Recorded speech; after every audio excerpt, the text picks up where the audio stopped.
Thank you.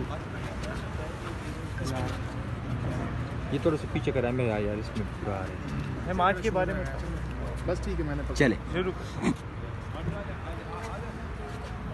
Ji ma'am, आज की समाप्त ये पीछे कर आज जानी की जी। समाज से तो मुझे ये समझ आ रही थी कि हमारी जो साइफर ट्रायल है वो तो रोक देनी चाहिए, क्योंकि इस वक्त तो जो जज साहब भी थे वो बड़े फंडामेंटल सवालात कर रहे थे कॉन्स्टिट्यूशनली। उन्होंने कहा कि ये हमारी आइन की तहफ़्फ़ुज़ के लिए बड़ा ज़रूरी है कि हम इसको बहुत डिटेल में इसको एग्ज़ामिन करें, जो दफ़ात लगाई गई हैं खान साहब के ऊपर। और ये क्योंकि आपने ट्रीज़न की दफ़ात है, इसको एहतियात करनी चाहिए। लेकिन जब हम जेल में जाते हैं तो आपको पता है कि इन कैमरा है, उन्होंने तो ये भी कहा था अगर फैमिली भी बात करेगी साइफर के ऊपर तो उनको भी हम जेल में डाल देंगे, मेरे ख्याल में FIR काट देंगे। तो ये जल्दी भी है, इनको 8-8 10-10 विटनेसेस को जल्दी ला के उनको फारग कर रहे हैं। किस चीज़ के लिए जल्दी है?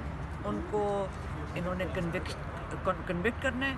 इसके अंदर बदनीयती नज़र आ रही है, बिल्कुल बदनीयती नज़र आ रही है। आज हाई कोर्ट में हमें ये तसल्ली होती है कि वो बड़े एहतियात और मोहतात करके चल रहे हैं।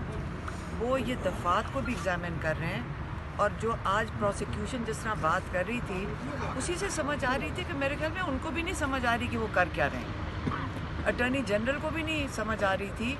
और ये नहीं कि मैं उनकी कोई बुराई या उनको अंडरमाइन नहीं कर रही हूँ, लेकिन ये इतनी टेक्निकल चीज़ है, ये समझ आई है कि सिर्फ हमें नहीं समझना, जो लॉयर्स हैं, अटॉर्नी जनरल है, प्रोसिक्यूशन है, सबको बैठ के इसको मोहतात होकर इसको इस्तेमाल करना चाहिए।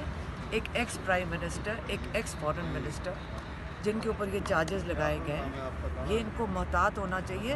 ये इसमें बदनीयती नहीं नज़र आनी चाहिए कि जल्दी 4 दिन में 10-10 विटनेसेस दिन के लगा कर और इनको जल्दी से कन्विक्ट कर दें। क्या सज़ाए मौत देनी है इन्होंने?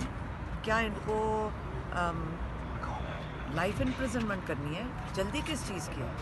अगर बदनीयती नज़र आएगी तो ये, जैसे मैंने आपको पहले कहा, हम पहले ही इस पर प्रोसीड कर रहे हैं मुल्क के बाहर, इसीलिए क्योंकि यहाँ पे बदनीयती नज़र आ रही है हमें लोअर कोर्ट्स में।